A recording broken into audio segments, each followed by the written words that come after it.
These Ipswich Town players are defying the odds.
Hello and welcome back to TWTV, where you join us again in North London outside the Emirates Stadium for another video verdict looking back on a town game.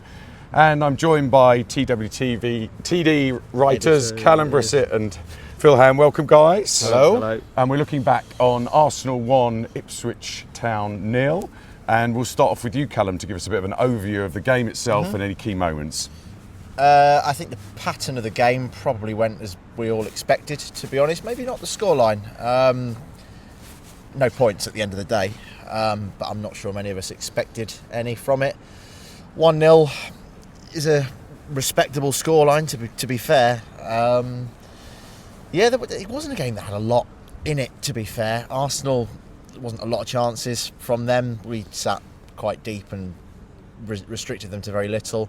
They got the goal sort of midway through the half. Trossard crossing from the left. Havertz was kind of in the right place at the right time, as he often is. They got a goal ruled out not long later for offside, and then they probably should have made it 2-0 in the second half with one of their famous set pieces. That how Gabriel is unmarked, I don't know, and then how he misses the target, I don't know even more. Surprise, I reckon. Yeah, very surprised. But yeah, there wasn't a lot of attacking in it from us. Towards the end there was a little bit of a fight, but didn't end up getting a shot on target in the end, and despite the scoreline it was quite a comfortable win for Arsenal really in the end. Yeah, I mean things to take about it. Firstly, obviously big stories before the game was a Saka injury, which is sounding like it's quite long term, which obviously negated some of their threat, but I thought they were just all over us early on, weren't they, Kallum? It was just complete domination. I don't know what the early possession stats were. I think after 15 minutes it was 90 to 10%. Yeah, and it really felt like we were just dug in. But I think overall, the second half was better. It was much better, wasn't it? We yeah. came out, we had some attacking, but we didn't really have any teeth, did we? No, it's difficult. Arsenal are one of the best defensive sides in the league in Europe, as we know. So it was always going to be difficult. The way that we were set up as well with the kind of the back three, the back five, it was a very defensive shape, a very defensive performance, which was probably the right call to be fair, and worked for the most part, barring one moment really with the goal. But it meant that there wasn't a lot in attack. Delap gave us a bit more than we had last week. Obviously, him missing last week was a big miss, but didn't have a lot to work on today, and as I say, didn't end up having a shot on target. So David Raya was merely a spectator for the most part. He really was throughout the game. Over to you, Phil. What was your take on the game, and start to bring out what was mentioned in the press conferences, if that's all right? Yeah, I think it was, as you say, the sort of the kind of narrative of the game was, as we anticipated, that Arsenal would have most of the ball. Kieran McKenna said in his post-match press conference that we got forced deeper than he wanted us to be. And we didn't have enough territory in the first half, and I think we defended well.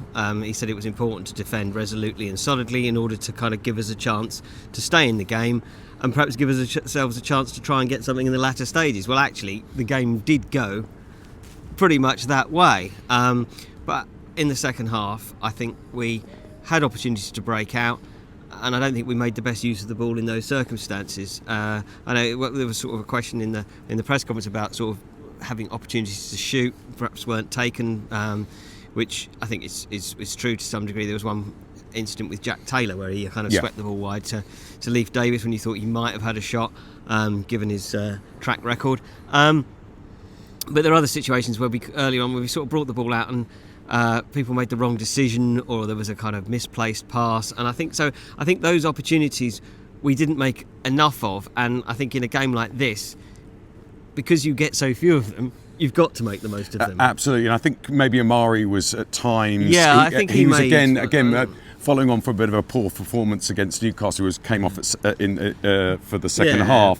Just a couple of times his touch was a little bit loose, and you're absolutely right. We needed to punish them a little bit more. Let's have a look at the team actually, because obviously the system and setup. Kallum, can you take us through what changes we had, and let's talk about some of the system changes, which were quite significant. Yeah, there were 5 of them in terms of the changes, Yeah. and the big one was the shift to the system in terms of more of the back 3 or back 5, however you want to look at it. It was kind of a flat 5 for the most part.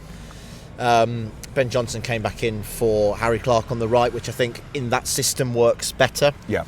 If we're going to play that system, it was all changed kind of in the centre of defence. Jacob Greaves and Luke Wolfenden both coming back in. Cam Burgess not in the squad, but he was here, I believe. So Yeah, he was fit, nothing to be concerned about in that front. We obviously know that Morsey was missing in midfield. Calvin Phillips came in. I thought he did okay, alongside Jens. And what was the other one? Delap coming back in, of course, up front. Yeah. So. And how do you think? How do you think Wolfenden got on? I thought defensively, the 3 centre halves I thought were all pretty good. Like I say, we restricted them to very little. Wolfenden said that after the game that was part of the plan, and he and Kieran McKenna were pleased with their overall defensive performance.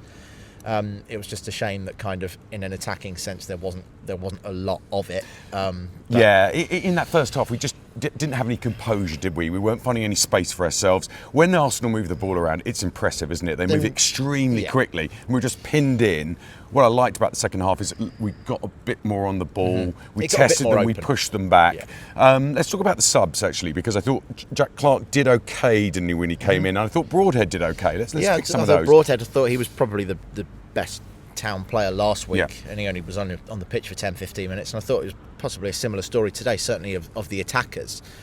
He looked pretty bright. Jack Clark was popping up around in the forward areas, but it was at the time where we were going to create or attempt to create more chances. We were chasing the game 15 minutes to go, 1-0 down.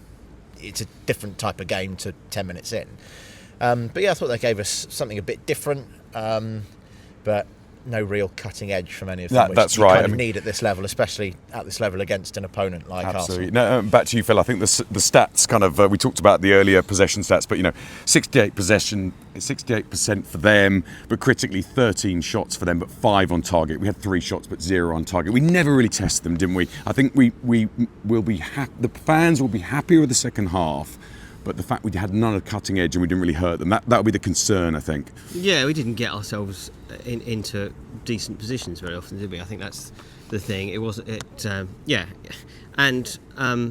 but I think the most important thing was after Saturday, I think another 4-0 or a 5-0, that would have been very dispiriting. Where I think it was important that if we were going to lose, we had to lose but put in a decent display. And I think second half in particular, and actually first half, as a defensive display, I think it was very good.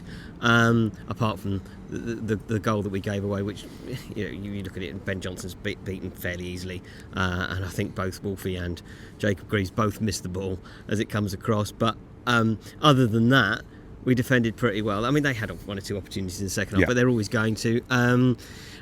We kept ourselves in the game, and another day, someone makes an error at the back for them, and we get a point. So we kept ourselves in it, which I think was all we really could hope to do against. And you see, in games like this, the difference in level between the teams at the top of the Premier League and those of us at the bottom. When Odegaard kicked into gear in the second half, it's impressive to see. They're purring, they're moving the pace, they're moving the ball around. It just shows the gap, doesn't it? It just shows the gap and how much greater the gap is in the Premier League now than it was when we were coming to Highbury 22 years ago, whatever it was. And although I think we lost 2-0 then, didn't we? But yes, it's. I think to come out of these games with any holding your head up high to some degree is perhaps where you need to look at it. Where getting a point is fantastic, getting 3 points is even greater, but the chances of getting results is kind of quite difficult these days. That's what I mean, Kallum. We talked about, what after a very disappointing performance against Newcastle, I said to you, what do we do to prepare for this game? And you said pray, and I was with you on that because I expected, some Arsenal supporting friends who were saying, 3, 4, 5-0. So I think to come out with 1-0 and to have had that second half, I think it's heartening, isn't it? Yeah, it could well have been 3, 4, 5 when you look at it before the game, but you watch the way the game was played, and it never felt like the game was going to go that way. And that's a lot of credit to, like I say, the defensive performance we put in. But as we say at the other end, like last week, we could still be playing tomorrow, and I don't think we'd have scored. And that's something we need to do now, isn't it? As we look ahead to some of the tough games we've got coming up, we need to start getting a bit more cutting edge. Okay, well, let's look to close out, and let's look at the survival league around us, because it's getting tough down there, isn't there? So. Obviously, we played yesterday. We had Man City 1, Everton 1, which is slightly disappointing. I think Everton actually gave them a good game and maybe could have even stolen a win there. Bournemouth 0, Palace 0. So Palace continue to have that defensive solidity that I think is going to do them well going forward. And our next opponents, Chelsea, lost 2-1 at home to Fulham. So it'll be interesting to see how we get against them, whether they have a strong reaction or hopefully it's the start of some kind of... I think it'll be a more exciting game than the game tonight. Yes, I think it'll be more open, there'll be more chances. We can come out a little bit more.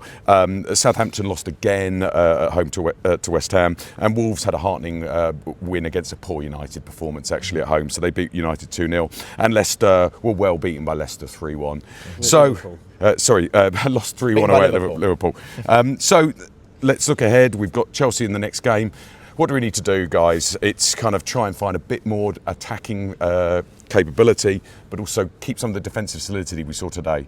I think the system will be a big talking point as to the way we go forwards into these type of games. Certainly away from home, I think it works, but the game on Monday night against Chelsea, whether we stick the same system or not, would be interesting to see. Whether it's maybe seen as a bit of a negative approach at home, that sort of thing. But I think it worked tonight, and I think it's a system that it's just about it feels like this. It feels like we struggle to create chances and score goals, and I think that's a big problem. Yeah, I think Phillips and Kudus were good today, but I think they didn't have something attacking going forward, and we'll need a little bit more of that against Chelsea at home. So, any final thoughts from you, please, Phil? I was just going to say, really, that I mean, it was Kieran before the game on the TV sort of described it as the same system as against Tottenham, but playing against sort of different opposition, and Arsenal don't give you the kind of space to run into that Tottenham do. Now, whether Chelsea might be more inclined to allow us, afford us that kind of those sort of opportunities, I don't know. Well, we did well to get ourselves in a position to do that to some degree today, without perhaps executing as well as we did against Tottenham. So, I think the system. I mean, it's a tweak on the usual system rather than being a kind of wholesale thing, I think. And Kieran said there probably will be some changes of personnel. Well, I think to some degree, I think you probably see Calvin Phillips probably drop out because he's not played a lot of football. Sam Morse will come back in. Probably doesn't change it an enormous amount in that area, but I think he might look to change some of the more attacking players. But yeah, it's another tough game, isn't it? And I think looking back into that Spurs game, we had a bit more sharpness from Delap and Hutchinson, didn't we? And maybe that's when we have to look at the January window to look at some more support in attack, because today they just weren't as sharp as they were at the Tottenham Hotspur Stadium. I think that affected us significantly, and that's going to be something interesting to look at Chelsea as to whether we can bring back some more of that effectiveness and sharpness in the front. And there'll be the home atmosphere and all that kind of stuff as well, which will make a difference. So yeah, hopefully we'll. And Chelsea have shown, haven't they, against Everton, that they're not, that they're not going to kind of steamroller everybody. Yeah, so. Absolutely. Well, thank you so much for joining us so late at the Emirates. We look forward to joining you again after the Chelsea home game. If we've made it home by then. If we have made it home by then. And please like and subscribe.